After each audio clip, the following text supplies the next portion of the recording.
To Toy Business Unboxed, your gateway to the secrets of the toy industry. Here, Jason Shea, a toy entrepreneur and expert in the field. Every product we develop is really inspired by some of the real life experience that we have with our son. 60% of all toys last year were sold on Amazon, which is incredible. Be passionate about it because it's a road, it's a journey. Like when you have an idea that you think is like gonna somewhat like change the world, make things better, I'd say go for it. We'll guide you through the enchanting world of toy design, marketing, and manufacturing. Now let the unboxing begin. Welcome back to another episode of Toy Business Unboxed. Today we have Mark, the CEO of LACORSA, and he used to be the former VP of Product Design at Vons as well. And in this episode, we're going to explore his journey from footwear industry into the board game industry and all the different rides he did. He did a successful Kickstarter campaign as well for his brand, and we'll also like to dive into his vision for the brands and also some of the challenges he also faced over the years. So thank you so much for being on our podcast today, Mark. It's great to be here, Jason. Thank you. Yeah, so I know you have been spending many years in a different industry before you get into the board game industry, but can you kind of share with your audience what inspired you to shift from like shoes to board game? That sounds like a very different industry. Yeah, it's I mean, I think the genesis of that story is I was probably more into this idea of, this project before I started even footwear design. And this is sort of a passion of mine. I'm a art center graduate in car design, and so footwear was a great career, but it's something that's always been on the back of my mind to get this idea out and do it in a fun way that kind of, I don't know, as you get into a footwear career and design management, you stop designing and you want to create something again. And this was an opportunity to do that. So this was really something I've always wanted to do. And now I think it's more about working for myself more than anything is like, I'm really enjoying running my own business and, stepping away from helping other businesses succeed. Yeah, for sure. What year did you make that transition? So, I mean, I did the Kickstarter kind of in parallel with, my Vans career in 2016, and I left Vans in 2023. So, I was there 25 years. I kind of had done it all, and this was a way to kind of do my own thing. I see. And I know your whole game design really kind of seem around Formula One. Can you also talk about your background and like why are you such a huge fan? Yeah. Well, I'm a car designer, so Formula One is the pinnacle, I think, of car design in a way. Yes. And so I've always been a big fan. I started in the 1980s, the turbo era. Just lots of fun. And it was always something I wanted to do something for. I hadn't seen a lot of really authentic games around Formula One. There's tons of racing games, but one that talks about that world specifically was interesting to me. And I think watching on TV, we talk about how LaCourse is influenced by it, but you see, whenever you watch a race, you'll see the list of positions on the left-hand side and as the order of the cars in the race. And that's really something that I wanted to capture in the game.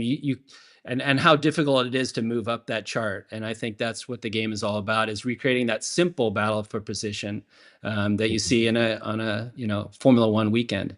I see. So for those listener or audience that haven't played your particular game yet, I think you have a copy with you today. Yeah, that's right. Can you kind of show how is it being played? What is the rule? What does the gameplay look like? Yeah, it's a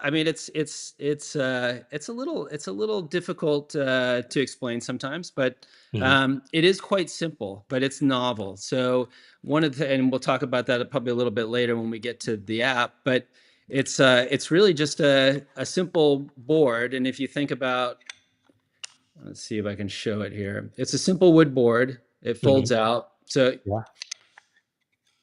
goes into fits nicely in the box. Yeah. But the cars basically are battling for track position. So each one of those spaces represents track position. And Okay. mostly it's a card game where you play your cards and that moves the pieces on the board. And Okay. that's really the game is not necessarily the a checkered finish line. Okay. It's about staying in front of your rivals. I see.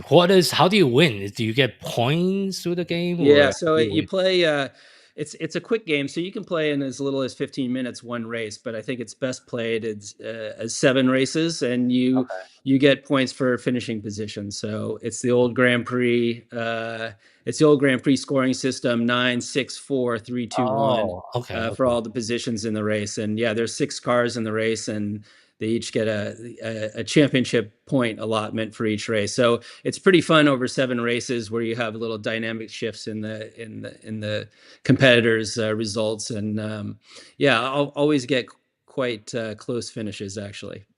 What is a recommended player like to Well, it's it's for 2 to 6 players. 6? Okay. I think it's probably best played with 3 players, Mhm. and you operate 2 cars each, so you become your own Formula One team that way. Oh, And okay. that's quite dynamic, where you're using one car to help another, and you achieve the best possible result. And what probably our favorite way to play is with 6 players, where they each control one race car, but you Okay. divide them up into teams, and you kind of have a team dynamic with your playing partner. Oh, interesting. Okay, okay. So the two card, you kind of you have like different action card, I assume.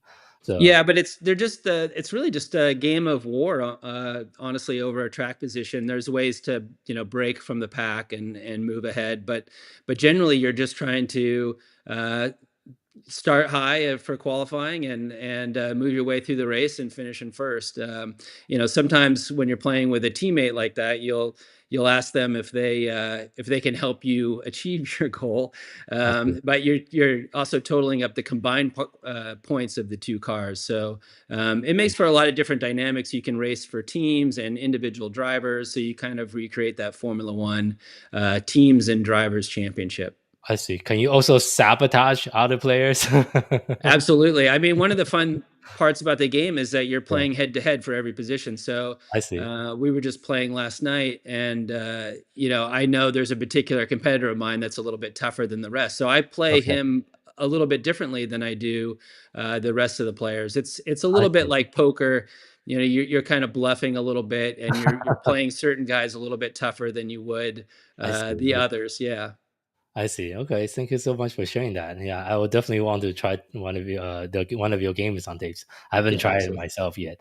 So let's go back to talk about your Kickstarter experience. Mhm. Back, what what worked for you, and like, are you still launching Kickstarter like this year or in I upcoming campaigns? Yeah, I have I'm not really on the Kickstarter platform as much anymore. Oh, It's okay. it's a I think, as people know who have tried it, it's a lot of work. It's a lot of work. I Mhm, think it prepares you for business very well. It gets you kind of, dealing with customers and feedback, and mhm, it's a fantastic platform, to be honest. But it does require a lot of work. And once you have a fan base, I think it's maybe easier to launch products through your email marketing and your social media marketing. But it depends how different your product is. We keep launching things that are work with the LaCorsa game, so that's kind of appeals to our base already. But yeah, it's quite a adventure. I mean, I think I did mine for 30 days, which I don't even know if that's the recommended length anymore. I've seen shorter mhm. ones now, but you're addressing issues every day, and making sure that your followers and your supporters are taken care of. So, Mhm. and it's I think it's a great feedback loop in that sense. The one thing I've learned from Kickstarter was you need marketing for that too. It's Yes, a yeah, great marketing vehicle, but you got to yeah. come in prepared. You have to come in with a nice base of fans already, Mhm, that are into your idea before you even launch. So, our first campaign failed, and then it was on the second launch that we mhm. tailored the campaign, but we also had that installed base a little bit better, which which Yeah, led to our I success. think Yeah. it's just become so competitive. You really need to have a Yeah. pre-launch strategy, otherwise it's not going to go very Yeah, well. I mean, this was 2016, and of course, a lot has changed with the platform. But Mhm. yeah, it just I think in general for business, you can't underestimate marketing at any stage in the game. You know, whether you're going on Kickstarter or where you're doing social media, it requires a lot of work, a lot of effort, because people just they haven't heard about you. Every time I'm worried about Yeah. the business, it's because we're not getting the word out well enough. Yeah. So on the marketing side, just to follow up, what are some of the strategy that's working for the brand right now? Well, I think we really launched our business in 2020 during Mhm. the pandemic. Okay. We started doing paid ads on Meta. So Okay. initially more Facebook. Now I think it's more Instagram. Mhm. Is kind of where our followers are. But that really launched the business for all intents and purposes. Where Okay. we're going to need to order more games. That was kind of a nice feeling, and our strategy hasn't changed that much. We have advertised on ESPN during Formula One Oh, wow. races, Okay. just in local markets, but just to Yeah. kind of test and do a little bit of brand marketing and help our authenticity and our connection to the sport. I would say now, that's not a great return on investment, so Oh, we probably yeah. don't I do see. it as much anymore. But it Yeah. is fun to have an ad during a race weekend. Yeah. It feels pretty good, yeah. I see. I see. It's hard to track, I feel like, because I'm so used to digital marketing the new way. The TV ads is pretty hard to track, like the It's performance. hard. It's hard to Yeah. track, and it's a changing landscape as well. So Yeah. there's streaming apps. Is it YouTube TV? Is it Yeah. cable? There's too many ways. That it's too scattered, so you're not really Mhm. getting a good imprint. In Mhm. my opinion, especially if you're not spending thousands and thousands of dollars. I think it's a little bit harder to have an impact, but. Yeah. Um, Yeah. yeah, I think a lot needs to be sorted out in that industry and consolidated before it really is a good idea for small companies. That's my opinion. My limited knowledge of it, but I think that's kind of our perspective from a brand point. Yeah, I agree. Unless you have big budget, you just don't have like enough data to really make a Yeah. difference. Whereas like the meta ads, it's a little bit more nimble. You can start with $20 a day, Yeah, and that you exactly. can And already that's see some exactly what traction. So that's exactly yeah, what we did is like, oh, this yeah, is curious, let's try this. And then you start, oh, maybe I should have a professional, manage this. And that's really where mm. where where we saw a lot of success initially. I see, I see. And I also want to go back to the design of your product because if you have one of the pieces with you, then so people can Yeah, see yeah, it. absolutely. Well, I Because mean, I these think are your the design is very unique compared to some other board games in the Yeah, industry. so we'll see if we can get this on there. But these are very simple pieces, but they're quite nice. They're shiny and beautiful, like every Formula One car should be. But really, it's a simple injection molded piece. But we did concentrate on these parts themselves more than having a million components. Or it's really about the cars. These are sort of Mm, an exaggeration of 1960s, Formula One cars, kind of made famous by John Frankenheimer in the movie Grand Prix. mhm. They're just like these, simple cigar shapes, really classic. And we do them in all those sort of national racing colors. The British racing green, Italian red, and um, we got sort of our Japanese racing white as well. Oh, okay, okay, okay. So all That's the cool. all the good stuff, they all have meaning. Now we sell race car sets to expand the kind of cars that you can race. We've got Papaya Orange coming out next month. That's Mhm. a reissue, and that's highly anticipated just because McLaren are so popular and winning so much right now. It's like that's everyone's been waiting for those to be re-released. So we try to engage with Formula One culture in that way. I Really through the cars and through the beauty of the sport. I see. Are you also trying to build like your own community around that kind of a sub niche of yours? Yeah, I think so. We absolutely. I mean, we get race fans. So Mm. the Venn diagram of our consumer is, gamers who are also into Formula One. When we go to trade shows, we kind of see Yeah. that. We kind of see those people kind of pop up. They kind of come by the booth or our stand, and like, you guys keep showing up on my feed. I don't know why. And it'll be, oh, because you like Formula One. And like, I'm a huge Formula One fan. So Oh, I we see. really connect with Mhm. those people. And Mhm. it's a game that if you're a Formula One fan and you have friends who maybe are not big gamers or even big Formula One fans themselves, it's a game to sort of introduce that kind of racing to them. A fun racing game that you don't have to know a million things about Formula One, but it does capture Mm. the spirit in an Mm. authentic way. I see. And that is partly through the design. And I'm a modern design geek, so Mhm. everything Bauhaus and after is fair game for me to include in this. And we have like Italian racing posters that were inspiring. Some of the card art. The graphic design itself is very minimal, and just very simple, and kind of echoes back to all sorts of different eras in motorsport. Do you did all the design yourself, or is it Yeah, also yeah, outsourced? everything's me. So, with that car design I see. background, Yeah. the forms of the cars were pretty simple for me to Mhm. execute. I As a see. graphic designer, that's not necessarily my specialty, but Mhm. I know what I like, and I can produce that. It's super fun, and yeah, just being an industrial designer in general, I think leads to good packaging decisions. It's a very compact game. Everything fits nicely in the box, but you get a lot in that small package. I see. What has been some of your biggest takeaway running this business now full time?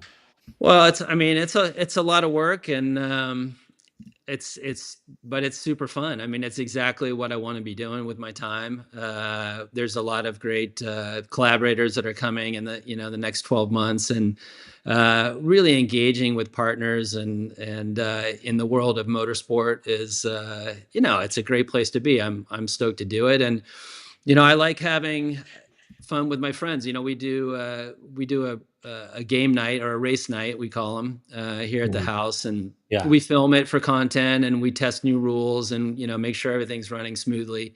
But mostly we just have a great time. So Mm. that's the key to the business, and from my standpoint, I'm learning lots about logistics and inventory and marketing, especially, as I've noted. But it's really about having a good time around things you're passionate about.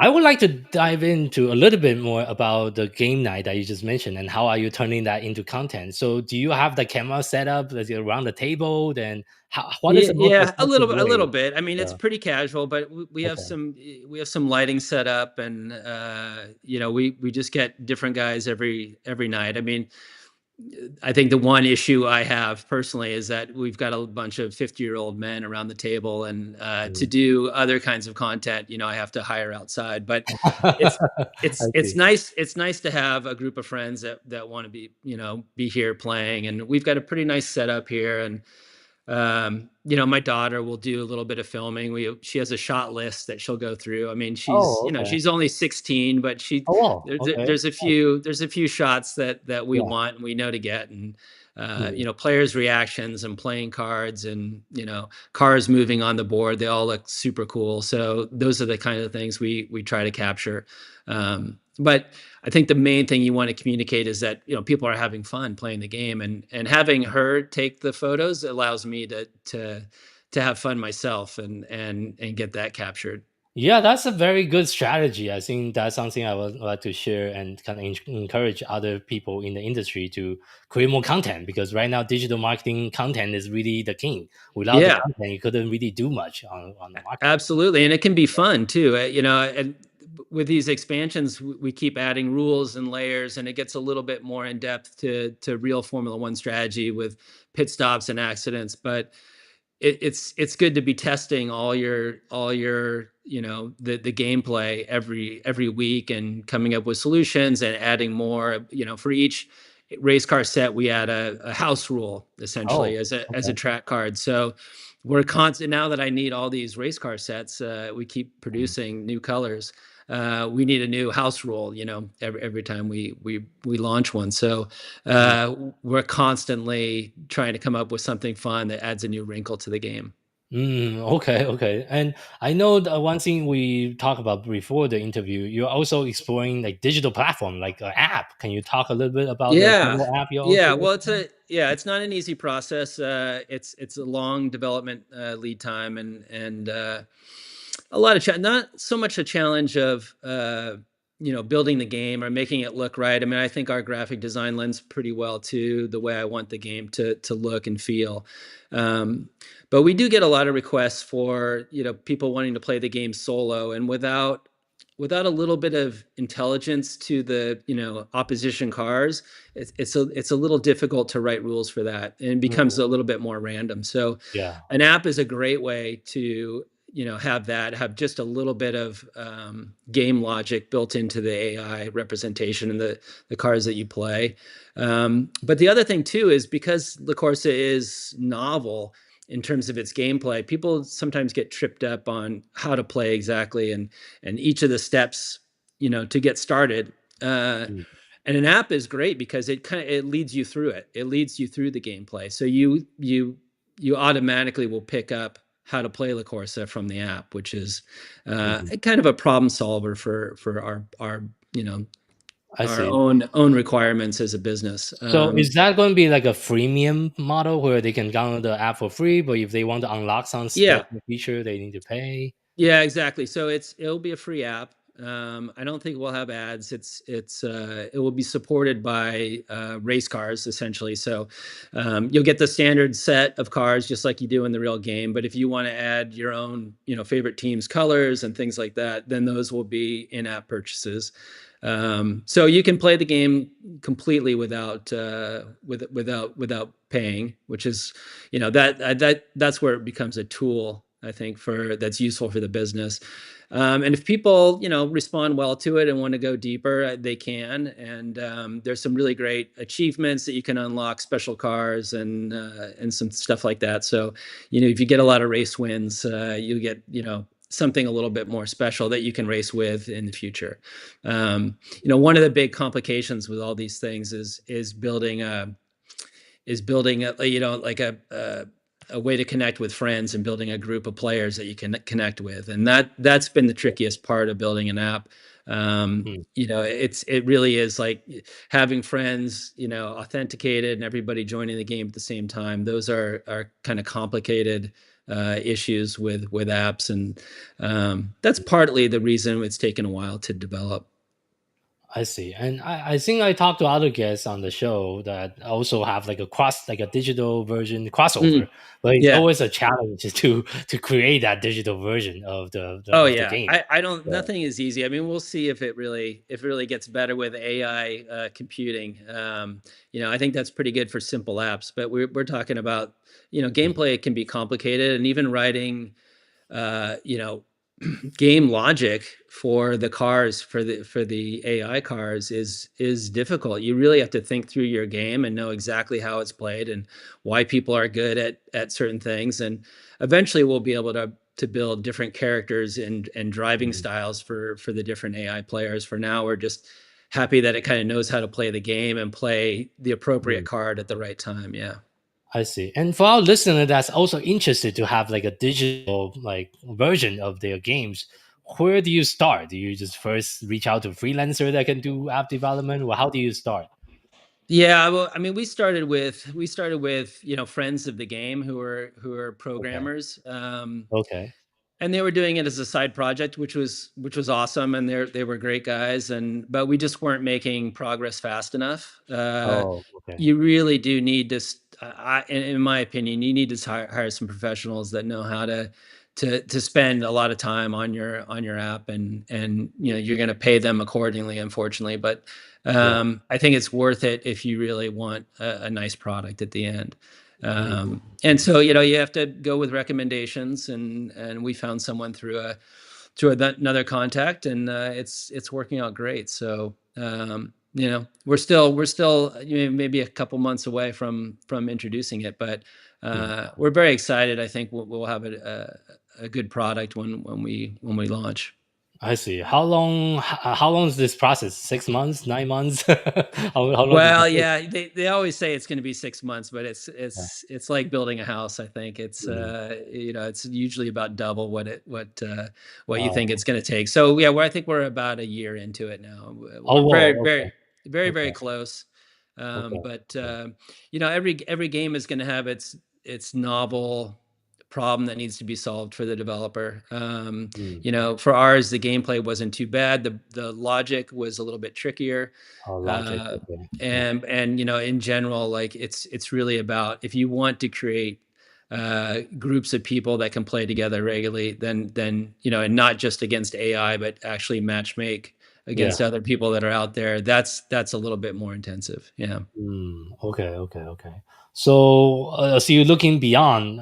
What are some of the next things on your horizon and your roadmap? Well, I think we're pretty happy where we're at. We're growing really nicely, and we're super excited about this this holiday season. Mm. For next year, we'll continue to release new sets.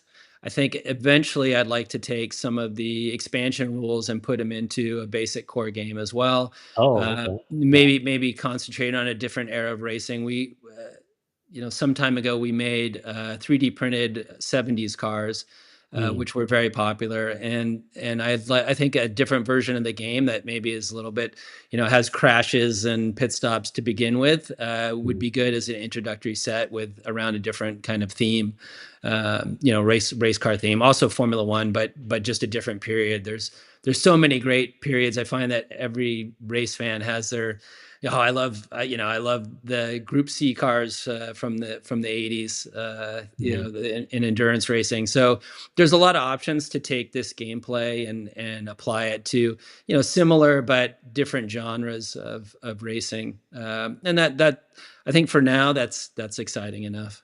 I see. I see. Thank you for sharing some of your future plan as well. And as well, kind of wrapping up today's interview, if you have to share one piece of advice with someone that's just getting started within the toys and game industry, what would that be? Oh, so many.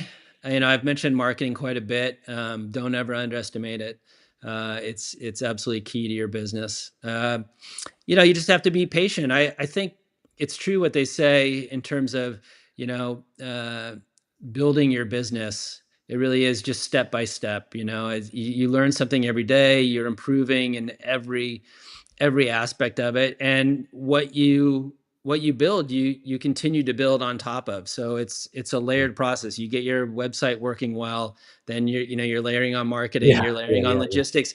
yeah. But all the work that you've done in the past has got you to where you are now, and you just keep adding to it. And I think that's part of the fun of it. The world's changing pretty fast, but if Mhm. you're building something solid, it's a great foundation, and it's just bit by bit. You do a little bit every day, and you get better. Yeah, I agree. I think it's all about stacking different strategy, different things you implement. One of the common problem I see talking to some entrepreneur is instead of stacking, they kind of jump one shiny object to Yeah, another without fully finish the last one. And that right. is the mistake you don't want to repeat. You want to make sure the last project actually finish and have a decent Yeah, implementation to it. yeah. Yeah. I totally agree with that. It's there's a lot of bright things out there. I mean, we've been very cautious as well.